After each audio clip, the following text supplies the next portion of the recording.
Hi everybody and welcome back to my channel. It's Russell with Ink and Paper Blog. How are you doing today? I hope you're doing well. Happy Wednesday. Happy hump day. Happy 2 days left until the weekend. Isn't that exciting? I am back home. My travels for work were 5 days, basically 5 work days. So I'm home for about a week before I have to get back on the road, which is fantastic. You know how much I love being home with my family. The weather outside is atrocious, so it is perfect. Stay at home, read, curl up with a book, get a hot cup of tea, all that kind of stuff weather. So there you go. I am here today to do a video I'm actually super excited to participate in, and that is my sort of hopes and predictions for the Women's Prize long list that is going to be announced on Monday, March 4th. And the reason I'm excited to do this video, not only have I been watching these videos, Simon's video was fantastic, Eric and Anna's video. I love when they sort of do this comparison and then they try to figure out if they're going to have any overlap. Super fun, watched a bunch of these videos, and I really wanted to participate. I haven't in the past, mainly because it's sometimes hard for me to know what's out in the US versus what's out in the UK, and things come out at such a different time, and sometimes I just don't know what books are qualified. So I tried to do my research this year, tried to make sure that I came up with a list that I think is really just full of fantastic books that I hope get recognized by the Women's Prize. I have separated my list into 2 sections. The first 12 books that I'm going to tell you about are my books that may be a little bit more off the beaten path, or books that haven't been nominated for a bunch of awards yet. And then I have 4 books at the end that I'm going to talk to you guys about that have been talked about. They've won major awards, they've been nominated for major awards, and probably have a high likelihood of being on that list. So I think that's super exciting to start with the books that sort of have my hope or my desire to see them get more recognition and recognized. So without further ado, I am going to do 16 books. The rules for the Women's Prize, as far as I understand, they must be written in English. They must be published in the UK by a woman, clearly, the Women's Prize, written by a woman. And then they must have been published between April 1st, 2018 and March 31st, 2019. I did do my research. I tried to make sure, as always, there's always slips and slides. So if some of these aren't qualifying, I'm just going to tell you about them because I love them. So there you go. Let's do that. And let's get started, or this video is going to be super long. So the first 12 books are just in alphabetical order by author, and I'm going to start with Transcription by Kate Atkinson. This is the story of Juliet. This book starts in sort of 2 time periods. We have the 1940s and the 1950s. It starts actually with Juliet in the 1980s getting hit by a car, and then she starts to reminisce about her life. I should hold the book up while I'm talking about it. Goodness. In the 1940s, she is sort of brought into being a spy for the United Kingdom during World War II. And we learn about how she's involved in that, what she's involved in. And then we jump into a different time period and a different section in the 1950s where she starts to see people from her days as a spy and starts to try to follow them around and figure out what they're doing now in the 1950s. It has sort of got this mystery vibe to it. It is clearly has sort of a page-turning plot. You will definitely buy into Juliet. She's a fantastic female heroine, and she's just amazing. And Kate Atkinson just writes a book that you want to be involved in. It deals a lot with her defining herself not only in the 1940s as a young woman in a role that is a little bit outside the normal scope, and then also in the 1950s as she is now past the world that she lived in, and who is she and what is she going to do with her future. I think Kate Atkinson's one of the great writers right now, and I hope Transcription really winds up on that list. Okay. Next is, I have a feeling, I think, was it Simon maybe? Or, yeah, I think it was Simon that said that this may be the year of Greek myth retellings, because there's quite a few in this pile for myself, and I know that there's been quite a few in other people's. And the first one I'm going to tell you about is The Silence of the Girls by Pat Barker. This is a different cover than the UK cover. This is a retelling of the Trojan War from the perspective of a queen of one of the cities that is conquered by Achilles and Agamemnon. She is taken on and put into sort of forced servitude, sexual and otherwise, with Achilles. And this is told from her perspective and the other women that are also turned into slaves. What happens about, I want to say like a third of the way in the book, Achilles also starts to have a voice as well. And we learn about his perspective and how he is viewing the Trojan War, his position in the war, and why he was brought in. This book is fantastic. It is, again, another page turner, but really beautifully written. I have never read any Pat Barker until this, and I am definitely a fan and need to pick up more of her books. I think The Silence of the Girls is a much needed retelling of a story that has sort of always been told from the male perspective. So that is, again, The Silence of the Girls by Pat Barker, and it's a retelling of the Trojan War. Next on this list is a book I really hope qualifies. It was the one I was the most sort of nervous about. It is West by Carrie Davies. Carys Davies. And this is the story of a man in the United States, and I don't remember, I think it's the late 1800s. I apologize, I don't remember the time period exactly.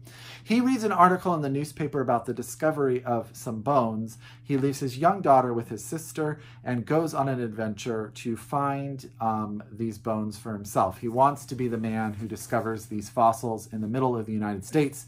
He winds up getting a guide who is a young Indian boy. They have no way of communicating. However, they are on this adventure together.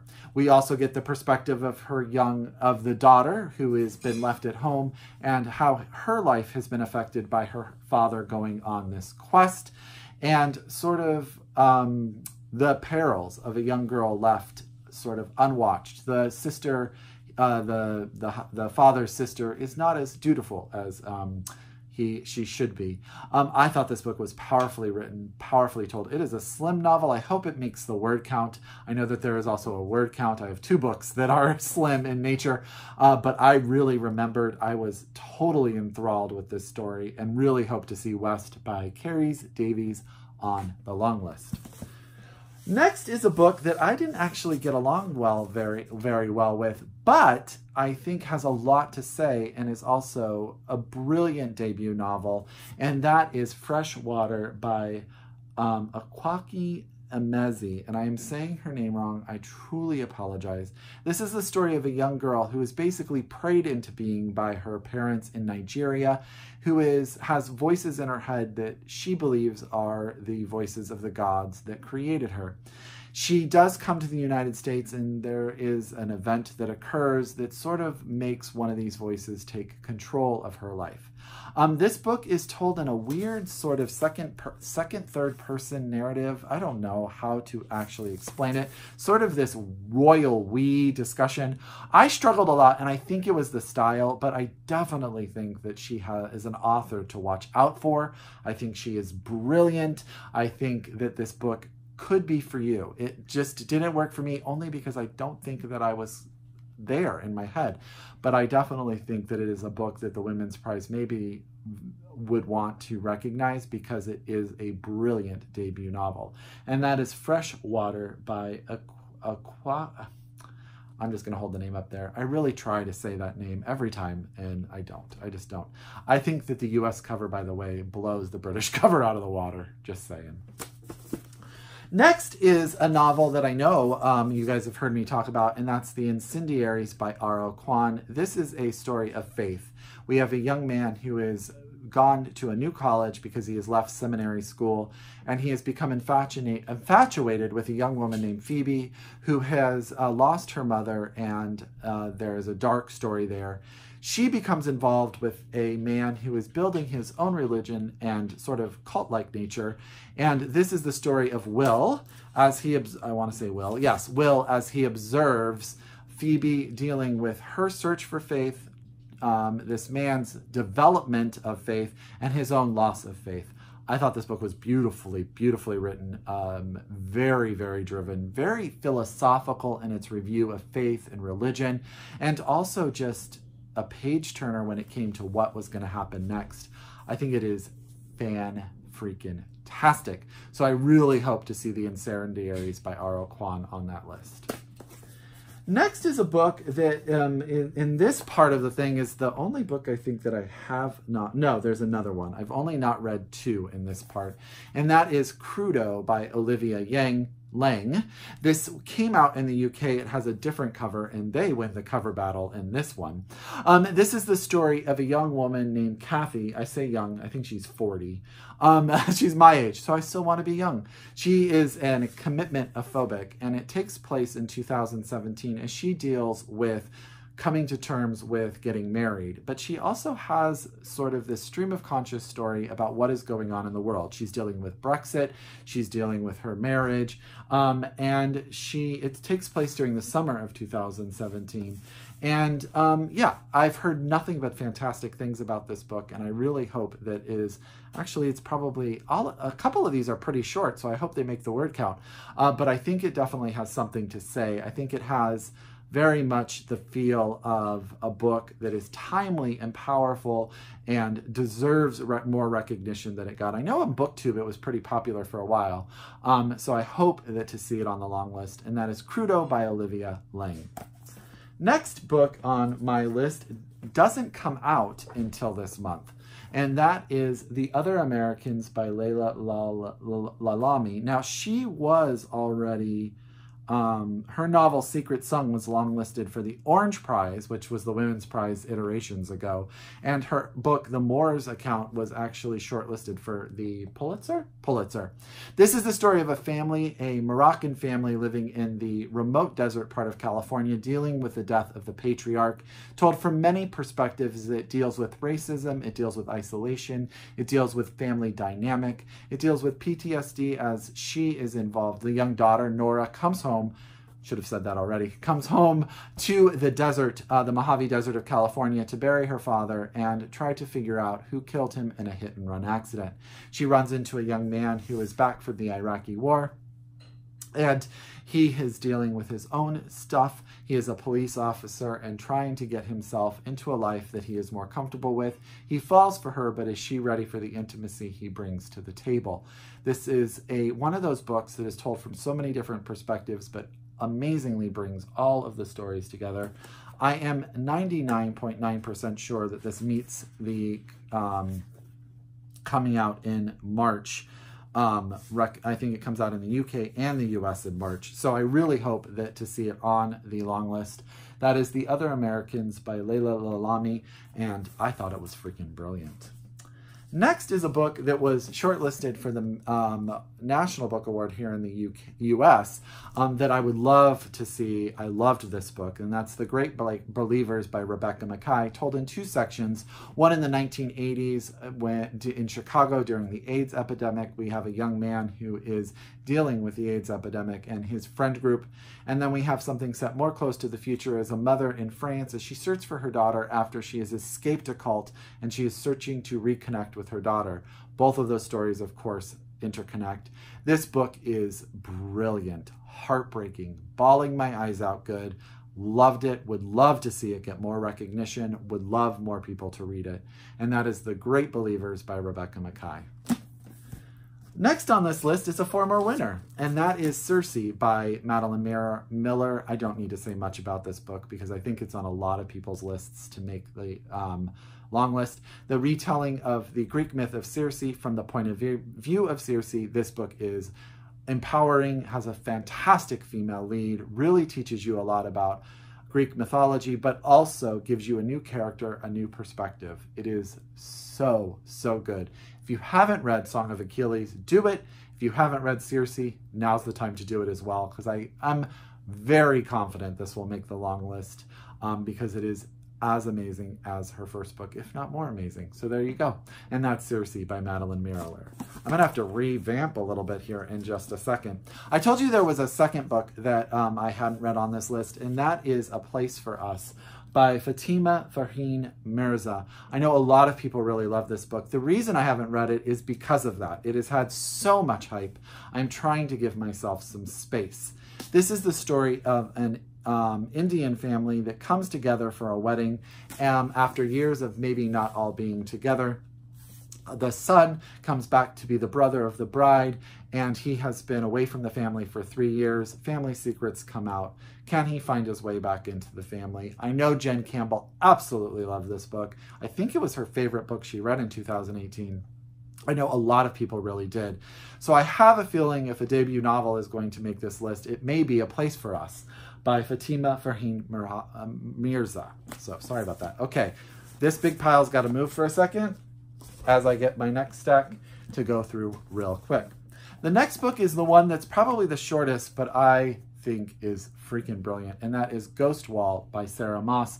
Completely different UK cover, but this is a short book about a young girl who is taken in by her father to live as they did during the Iron Age, and as she is doing that, it comes to terms with the physical and emotional abuse of her father and the abuse towards her mother from her father.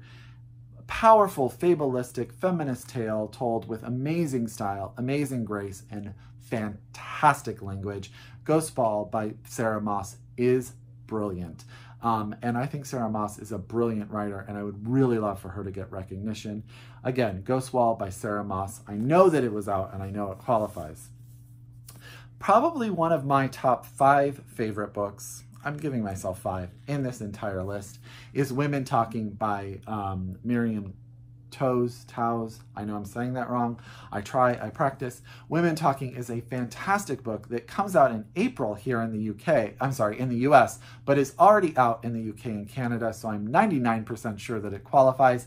The story of 8 Mennonite women who come together to decide what to do with their future after it has been determined that the 8 men in the community have been using cow tranquilizers to drug them in their sleep and rape them. It is them coming to terms with what are they going to do? Are they going to try to reform their religion, leave their religion and everything they know? If you know, you learn a lot about Mennonites and sort of the fact that the women cannot read, cannot write, cannot speak English, cannot speak any language other than the Mennonite German dialect, and don't know what they would do if they ever left. They don't know what the world entails. This book is powerful. This book is heart-wrenching, and this book is brilliant. Women Talking, Miriam Toews. I really, really, really hope to see this book on the long list. Next is The Dreamers by Karen Thompson Walker. I loved this book. There's always one sort of science fiction or dystopian book that winds up on the list, or fantasy book-ish, and I really hope that it's Karen Thompson Walker's The Dreamers, the story of a world where all of a sudden, in a small college town, people start falling asleep and are unable to be woken up, and it turns into an epidemic. It makes people reevaluate what's going on in their lives. It also makes people think about what happens with the fact that we spend a lot of our time asleep, and we don't really know what's going on in anyone's head while we're sleeping. And this book just is one of those things. She has a way of taking something like this falling asleep sickness, making it the backdrop of a quiet, understanding investigation into the world in which we live and the people that live in it. She's got a soft style. She just brings you in. It's very, very good. And I really liked this book, and I really want more people to read it because I want to talk to them about it. And that is The Dreamers by Karen Thompson Walker. Okay, the last book in the first 12, the ones that are not sort of the ones that have been awarded, is a book that I talked a lot about last year, made my top 10 favorite books of 2018, and I think is a book that more people need to read, and that is Putney by Sofka Zinovieff, and I'm pretty sure that this is out in the UK. I apologize if it's not, I just wanted to put it on this list. This is told in 3 different perspectives about a relationship between an older man and a 13-year-old girl, flash forwarding to when she is also an adult and comes to realization of what has happened to her, and she decides to pursue the man because she wants sort of closure on what happened. Told from the perspective of the man who is currently in his, I want to say he's in his 70s when the book opens, dealing with health issues, and then also flashbacks. He does a lot of flashbacks to the relationship and sort of how it has gotten him through life. The young woman is now in her 50s, and she is dealing with sort of where her life stands. She has her own daughter and coming to realization of what she once accepted as just part of her life and what would happen if her daughter was in that situation. The third narrator is her best friend that sort of has sort of a bone to pick with this situation, but we don't know why. It's sort of like, why is she so invested? That is the powerful dynamic. I know there's a lot of comparisons to this book to Lolita, which I think does it a disservice because I think it's a broader, more modern investigation into the idea of a relationship between a man and a much, much younger girl. And it does a great job of keeping you on your toes regarding never allowing you to feel comfortable, not only with the act in and of itself, which should be uncomfortable, but also uncomfortable with who and how you feel about each of the characters in and of themselves. Putney is a brilliant book that I think deserves so much more attention. Putney by Sofka Zinovieff. And I apologize, Sofka, you know how much I love you for butchering your name there. The last 4 books will have the least discussion on this list because they are the most talked about books. They've been around and in a lot of award circles, but I thought they have a very high likelihood of making the list. We all know that Milkman won the Man Booker this year by Anna Burns. This is the story of a young Irish girl who goes by rather unnoticed in the world until she is being pursued by a paramilitary man that changes the dynamic of her life. I hear this book stylistically is very challenging and a lot of people love it and some people struggle with it. But for me, I think that style and challenge sometimes is what you need to open your mind to new types of reading. I have not read this. It just came out recently in the US after it won the Man Booker, so it was hard to get my hands on, but I have a feeling that we will see Milkman by Anna Burns on the long list. Next is a book that was on the short list for the Man Booker, and that's Washington Black. I don't think anyone would be surprised to see this on the long list for the Women's Prize. This is the story of Washington Black. He's a young slave in Barbados who is given over to his master's brother to be his manservant. His master's brother is a naturalist and takes him on quite an adventure until something happens and Washington Black is being pursued. And then it turns into an adventure of them running away from the bounty that is on Washington Black's head. I have heard nothing but fantastic things about this. I know that this was on Simon's list, and I know that this was his book to pick the Man Booker. His pick to win the Man Booker. That was a little awkward. And I am very thankful to the person who gave me this copy. I really want to read Washington Black. I think it's going to be brilliant. So there you go. I think that book will also wind up on the list. Very good chance that Daisy Johnson's Everything Under will also wind up on this list. The youngest writer, I believe, to ever be shortlisted for the Man Booker Prize. This is also a Greek myth retelling. This is a story of a young girl who lives on a boat with her mother. They created a language, but when she's 16, she doesn't see her mother again for about a lifetime, for another 16 years or so, I think. And this is one that I think she starts to realize and reminisce about the life that she lived with her mother and thinks about this language that they developed together and a young man who visited their boat as well. I've heard great things about this. I've actually heard a lot of really good things about her short story collection, Fen, as well, and I think we will not be surprised to see Daisy Johnson's Everything Under on that list. Last, but certainly not least, is a book that is really probably one of my favorite books of all time, and that is Normal People by Sally Rooney. I'm leaving this one last because I think it is brilliant, and I will be devastated if it is not on the long and the short list. Sally Rooney is a phenomenal writer, in my opinion. This is the story of a relationship between two young people, a boy and a girl. It starts in high school with one dynamic. The boy is popular, but from a lower class. The girl is isolated, but from the upper class. Their relationship is kept a secret. They go off to college together, and their relationship continues to evolve. This book is about people. This book is about dynamics. This book is about relationship. I think Sally Rooney is one of the best writers I've ever read, and I think that she has become one of my favorite writers of all time. I think Normal People is a masterpiece. So there you go. I think that's how it goes. This is a big stack of books. That was 16 books that I think will hopefully and hope to make the Women's Prize long list that comes out on Monday, March 4th. What books would you really like to see make that long list? I know we all have our hopes and dreams set on a number of different books.